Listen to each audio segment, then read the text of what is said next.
Hello, everyone. It's a quick turnaround with FPL this week.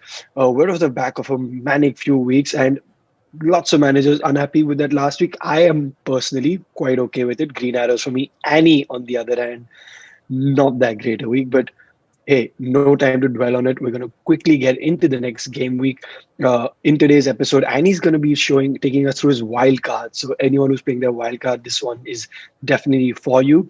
And for those of you who aren't, we're still going to mention all the general picks there are, and obviously, I'll show you my team and how I'm planning this week and the next couple of ones. So, hey, let's start as we generally do by looking back at last week, and we'll take it from there. Right, Karan, before I do pull up your team, yeah, you were right. It was a very average game week for some managers, not for others who had a very well balanced team in terms of looking beyond Salah, being brave and not keeping Salah captain, right? The Bruno captain, especially.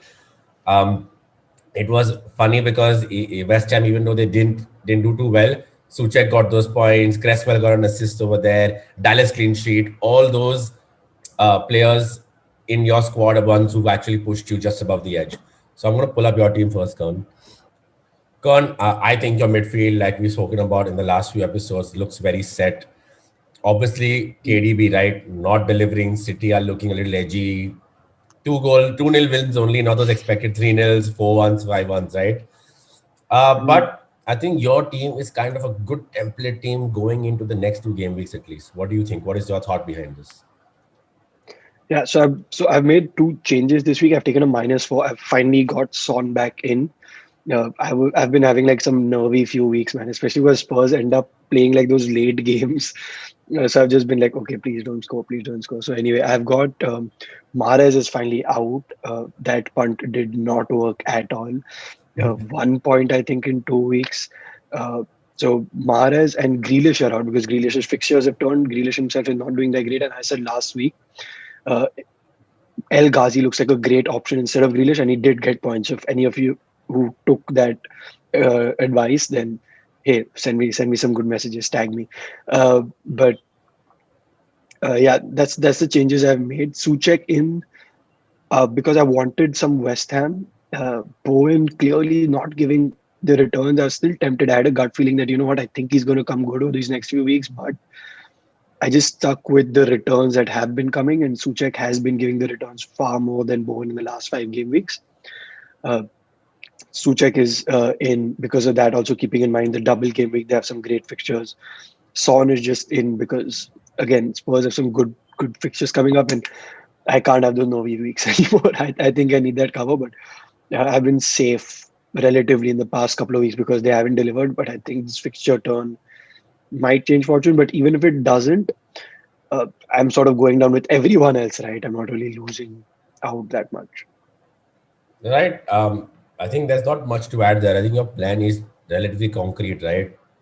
Especially if I look at Spurs, for example, their fixture run is again eased up. They got past their tough fixtures. They faltered toward the end, which is my worry, right? They faltered, lost to Liverpool, drew with Palace, drew with Wolves, lost to Leicester. Double. I think that double blank for Son and Kane in the last 2 weeks against Leicester and Wolves. So that worries me because I have both of them in my side. I thought keeping them for this game week is where I will come up trumps. Set for game week 16 and a good haul in 15. Didn't work out for me. Kern, Yeah. Calvert Lewin, though, a worthy mention before we move on to my team. I'm sticking with him for now just because I know I'll get him back eventually. I am tempted to go Calvert-Lewin to Vardy. Very, very tempted. Getting Suchek instead of Bowen sort of puts me in that range where I can maybe do some things around here and there and make that happen. But Everton are playing good football, right? And I said this is the start of the season, a general video that I think they're going to do well this season, and you want to pick up on the players who are doing well. Once the numbers have obviously dropped staggeringly right now with no James and then Richarlison now out, no Dean. But I think once they're back, Calvert Lewin will start firing again. And getting him out and then getting him back in, that price difference, my team value is already taken it. I'm not sure if I want to do that. Plus, they play in the blank game week. So I'm not sure yet if I'm doing a free hit or not. So I've held on to him for that as well. So hold for now, but yeah, sort of reaching the edges. The other one, in fact, that I'm just going to do a quick mention is to De Bruyne. very tempted to go sideways to Sterling. But Yeah. this week I've done my -4. I'll see how they do this week. Hopefully he can get me some returns and not waste a transfer. And because I'm actually looking to get steer out and get a proper keeper in, so that for my double game week I have all my players playing. So I'm looking to get in a keeper for steer and maybe even upgrade Brewster, because I do have that money in the bank right now. So yeah. Yep. And like I said, your bench is relatively good. The worst case, you decide to not play Calvert-Lewin against City, you could bring on Walker Peters, not a bad fixture against Yeah. West Ham, could get an assist, maybe the clean sheet as well. Likewise, Soufal, you could have a pick and choose between the both of them, right? Yeah. And a good Four worthy five one mention. though, who would have thought? Who would have thought? It's the festive part of the season, squeaky bum time. So Waking up let time. me just get through these tough fixtures. And yeah, you were right. I broke down Sterling and De Bruyne stats last week, right? And I told you Sterling has been outperforming De Bruyne, and it's happened this week as well. Sterling with the assist for the goal. Anyway, I'm going to move on to my team and take the discussion even further because I'm activating my wild card. Yeah, so we thought we'll do things a little differently because I've activated my wild card. Thought it'll be easier for us to explain and easier for us maybe to of you all to understand what's on our mind. So I had my first wild card still to use. I activated it before the deadline. I made two changes already. Justin out for Cresswell and Grealish out for Souček. Grealish out for Souček was not only because of the three tough fixtures coming up, but he could get points against Chelsea. It was also to create value in my team to get money in the bank to make those aggressive moves. So I'm targeting this wildcard also to use for the upcoming double game week more than the blank game week itself, right? So you can look at Souček's fixture. Souček had good returns against Brighton. They play Southampton, Everton, blank in 18, but then Burnley, West Brom, double 19 fixtures, which is why Cresswell and Souček in my team right now for me makes sense. And like I said, Villa, not the best fixtures coming up. Could easily keep a clean sheet or two. Martinez in form. Grealish could get in that assist or two, but I'm preferably keeping a more balanced team, right? Then Kern already. So I already took out KDB for Salah last week, and I don't see myself getting KDB in this week. You can look at City's fixtures. They are playing Everton, Chelsea, Brighton, Crystal Palace, West Brom, Sheffield. Great fixtures. Okay, Everton, Chelsea a little tough, but you can see City getting past them. Just like having 11.8 De Bruyne on your team not delivering consistently, you're better placed right now to get in the likes of Raheem Sterling, is even what Kern said. Um, I don't think I'm going to get a City asset in here, even though I move things around. So I have 2.4 in the bank. I can take out Son ideally and make room for Raheem Sterling at the very least. But I am not going to be doing that because the whole point for me was to get rid of my Spurs assets in game week 11 and get them back in now. But I never did it because they had a good run up until the two easier games of that run, which were Leicester and Wolves, and they blanked there as well. But they play Fulham, Leeds, Villa, Sheffield. More importantly, that they do play in the game week 18, and I don't see myself free hitting, right? So I need a couple of players playing there. Now, Kern, 2.4 in the bank. This is where I'm stuck. So, right, I can take out Calvert Lewin. I have 10.1. I can go in for the likes of a Jamie Vardy, right? Now, Leicester's fixtures are decent. They have Palace, Newcastle, blank 18, Southampton, Chelsea, and Everton leads after that with Fulham. So, not the worst fixtures at all. Vardy to get in right now before his price goes up, right? It would be a good balance squad according to me. Where I could alternatively also save some money would be, although I prefer having Stones in here right now, I just got him in last week. And like I said, he's a player who plays in game week 18. I could go downgrade Stones to Dallas and take a massive punt, Hmm. right? I could take a massive punt. Let me look at Leeds. I get in Dallas, and then I could take a massive punt and get in everybody's once favorite player. Any guesses, Kern? Aguero. I mean, I know it's a very big risk, Hmm. um, but the way Jesus is out, eventually Pep will have to usher Aguero into this side. Between the next Everton and Chelsea, I do see him starting a full game and playing out at least 80 minutes. They play in the game, Hmm. in the blank game week 18 again, very crucial over there. That's after the cup games, right? So I do see him getting a role in the squad. That balances out a lot for me, right? So that's the key there. Now, share your thoughts on this because I've been going on and on and on. Would you recommend managers to tell you what I've done? Bank up your West Ham assets for the double game week from now. banking on their good fixture run. Although they've not kept clean sheets, Soufal and Cresswell have got those assists here and there, and keep DCL, like you said, because you gave those reasons already, or upgrade to a Vardy and put that 2 million in somewhere. Like for example, I could go in El Ghazi instead of Suchek. I could look at maybe upgrading Cresswell all the way to Robertson. I have money for that as well. Yeah, I think the interesting one here is I think the midfield is like, Suchek is great. I don't think Suchek versus El Ghazi is that big a difference as compared to the value it could bring to your forward line. And I think Cresswell is good as well. Yeah, the thought does occur. Do you want to bring Robertson in, because all the underlying things are there for them to start getting those points. But the double game week that West Ham have, you absolutely need as many West Ham assets as you can. And Cresswell and Suchek are great picks for that. And just reiterate that we're not looking at Bowen because we discussed last week as well. The returns have not been there for the last 5 weeks. Blank this week as well. In fact, got taken off at half time because his performance was just that bad. So, Suchek saves you all that money.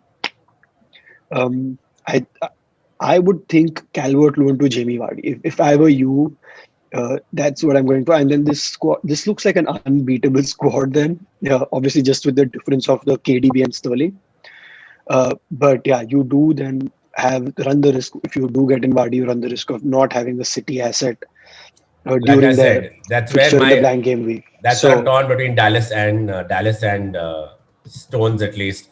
Stones, you notice that he has gotten into this side, and the moment he started playing, they have started keeping those clean sheets because Stones is the ball playing centre back, which is why he went after Stones. That's what Pep wanted all those years back when he got it from Everton, right? And he finally got a Ruben Diaz who's more solid where Stones can be free. Mm-hmm. Yeah, this is definitely tricky, but I mean, you can't have everyone, right? My only thing is Vardy is sort of a guaranteed starter now. They play Crystal Palace, who've been conceding goals for fun. They can't stop conceding. The underlying stats on the defense are really, really bad. Uh, Lots of shots, lots of chances. They're giving out. So I would honestly think Vardy over Aguero for now. Yes, Aguero is poised to start anytime soon. So it just depends on whether you want to take that punt right now and wait for a couple of weeks and sit on someone that expensive, or just bring. I think like just sort of make the transfer, get the points now, and then if you have to take a -4 to bring Aguero in, right? Because Vardy will give you those 4 points while Aguero's on the bench. That's what my take on this is. But hey, you're the one who's been like leading. I mean, the mini league and the league. So in fact, I just sure showed, you got it planned out. Our funnest mini league I was leading that till about 2 weeks back, and I've lost massive ground there. I'm almost 40 points behind the top now. And my worry is that my differential at that moment was Kane and keeping Son, and while others went for City assets and they went for some Leeds assets, and it didn't really work out for me. Now everyone's going to go in for your Spurs assets, right? And I'm just so ticked off because I'm like, man, I've held on to them. I should have, because it didn't make sense that coming that close to take them out of your team, right? But I get what you're saying there. Look, Bamford is a hold, definitely. There's no question about it. I'm just going to like ignore that. Also, what I was thinking about, you mentioned, right? Then it's time to get in a playing keeper since it's a double game week. Mitchell is not going to start, maybe rotated into the squad. I don't know. So then I would also it would make sense for me to then, let's say, target. Okay, before this, the target would have been, I know, Villa, but Villa's three fixtures are terrible, and Martinez is now 5.0. They're terrible fixtures. But let's say, for example, if I do go for Martinez, I hold on to DCL, so I don't make a move to Vardy. I get a more balance into my squad in terms of my defenders. I still have 5.3 in the bank, right? If James is fit, I can keep James. I can then get in Dallas as well. So it does help me. Obviously, moving on, Grealish is giving me more balance to my squad. The worry is if I start delivering, but it's worth it because of the balance I get, especially keeping in mind that I want to bench Bruce in 19. So this is the alternative thing that I can do, right? Not make that move and move out my defenders. So it's interesting what I'm going to do. So let's say if I do go ahead, for the benefit of the viewers, this is then ideally what I would be looking at. I would be then looking at this as my defense. So I have pretty much everyone playing. Kilman, I do see him getting game time, so I'm not worried about him yet. Nuno's been going in and out between a back four, a back five, and when it's a back five, prefers Kilman there, and sometimes Markal out and Says on the left, right? So I'm not worried about Kilman yet. Although I have enough money and move on to get another defender. So either this is what I look at to get a fully playing squad. I could even then take some more money, take out Steer, take out not taken Martinez, and target a better keeper, right? Yep. I could even get in Mendy, for example. Uh, Villa, Man City, but then Fulham, Leicester, Wolves, decent there. I could look at a keeper who's playing through double away game week 18. So there's a lot of options for me. So if you are using your first wild card and before the deadline, these are the options that you can balance your team out well, looking at the teams who are playing. So Leeds, again, like I said, have a better fixture run than most teams. Tottenham is a tricky one, but that's West Brom, Brighton, Southampton, Newcastle till game week 20. Yeah, I think a lot of it also is dependent on managers' plans, right? Whether if they're going to do the bench boost or then are they planning to do the free hit in the middle? Because if they are planning to free hit on the blank, then you don't need to worry about players who are playing in the blank game week. They can plan just for the double game week, right? In that case, then you definitely get a keeper who's playing both keepers playing double fixtures. But if you're not free hitting, then you want to get maybe one keeper who's playing that blank game week, right? And similar for all positions, obviously. But that sort of planning will go into. But yeah, I think otherwise this looks uh, pretty much set. I'm sure you'll have a few headaches in the next couple of hours, but that's just how it is right now. It's quite crazy. It is right because we've completely not considered getting back your Chelsea assets in Chilwell, James, the big con that Frank pulled. Aston Villa, the first game today that they're going to be playing. Then City, blank, Fulham, Leicester. Tempting to get them in. Like I said, I could get in James in maybe because I have the money for that.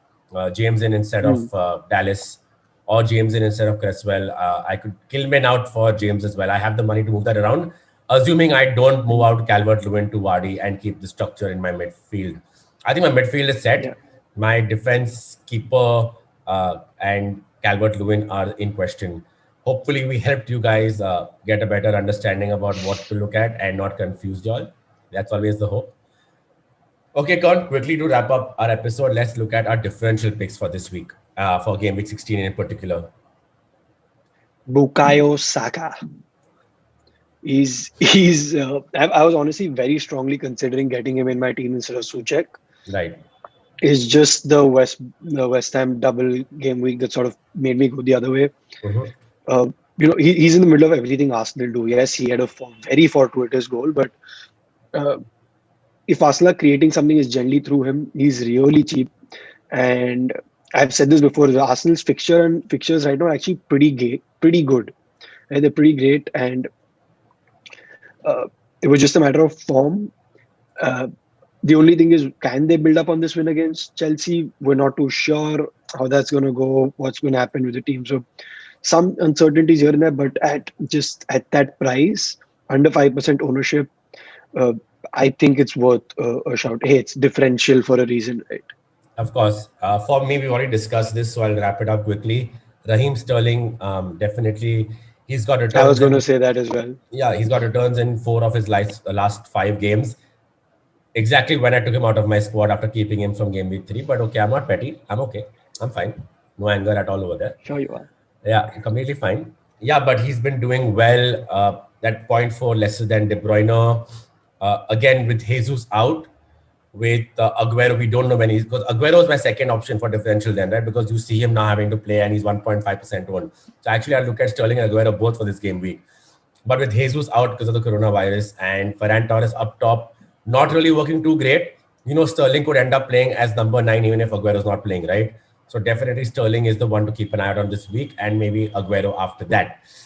Captain It's picks. crazy that Sterling's under 5% owned, by the way. Like, He's I just still want to he's put still that out. It's crazy that he's 4.4%. under five. He He's still has under. Yeah, it's crazy. It's crazy, right? And that's my only worry, like I discussed with you. Not considering Sterling in my midfield, right? I wanted to make room for him, but the only way I could do that was uh, KDB, Fernandez or Son. And with the fixture runs Liverpool, Yeah, Spurs have, I'm just going to keep him around. Bruno, I for sure. discussed him taking him out last week, Good but thing you didn't. I didn't because I only looked at the fact that again Leicester, I just saw that space coming up. But yeah, Wolves, Aston Villa for United as well in the next game. So maybe if you're worried about Wolves holding on to a dull 1-1 draw 0-0, you could wing it for one game week because it's 10.8 Fernandes in your squad. Bruno's about 11.1 and Sterling 11.4. Not much difference there in case you don't have either of them. Okay, Kern, captain picks. Okay, so I'm going to break this down, right? I'm going to say like there's majority three captain picks people are looking at this week: Salah, uh, Bruno, and either of Son and Kane. Right. So I'm just going to put some stats out there because I was wondering who to put the armband on. Right. On paper, you'd think your Spurs assets are the best for this, but Fulham have only conceded 4 goals in the last 5 games, and they've faced Liverpool and City in that time. So 3 of those 4 goals in the last 5 games have been against City and Pool. So that's not bad at all. Whereas if you look at Newcastle and Wolves, both of them have conceded 9 goals, I believe, Yeah. each. Uh, right. So honestly, that's where the captain's armband should be going as per me. If we're just looking at stats, because Fulham have been doing well defensively, the underlying stats for Spurs have been decreasing as well. Uh, it's a toss up between the two. I think I might just go with Bruno because I'm just feeling the United spirit right now. So I think I'm going to go with Bruno. But Salah, I doubt he's going to blank 2 game weeks in a row, right? Liverpool will obviously have to like Klopp will be looking for a reaction from his team. So Salah, logically the first captain. I'm just going Bruno probably on a United gut feeling. Yeah, for me, it's like you said, exact same confusion. But if I had to just say it out loud, look, I know Spurs have been doing poorly last couple of games. Fulham, again, London derby for them. Fulham have shut shop, conceding lesser, putting up a fight. But I think after, especially after the Wolves game and the way Spurs had set up, I would say for me, Kane would be captain pick number one by just about. Bruno and Salah would be for me tight second. I don't want to elaborate too much because you already gave us the logic reasoning for that. So I would say Yeah. Fernandez, Salah second, and Kane over Son for me definitely at the top spot. And if I had to look at a differential captain out of all of this, it would again tough. I know it's a tough game, not an easy one definitely, but I would because of the fight they put up. But I would still say Bamford versus West Brom would not be a bad pick. Just saying, just could work Yeah. out.